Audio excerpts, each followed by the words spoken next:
నీలాద కను పాప లోకాన్ని చూస్తుంది, తన రూపు తానెప్పుడు చూపించలేనంది. అద్దల్లా మెరిసే ఒక హృదయం కావాలి, ఆ మదిలో వెలుగే తన రూపం చూపాలి.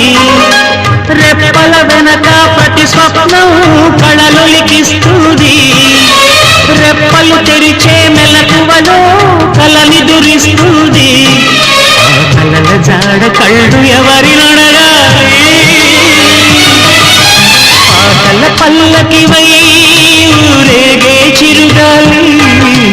కంటికి కనబడవే నిన్నెక్కడ వెతకాలి.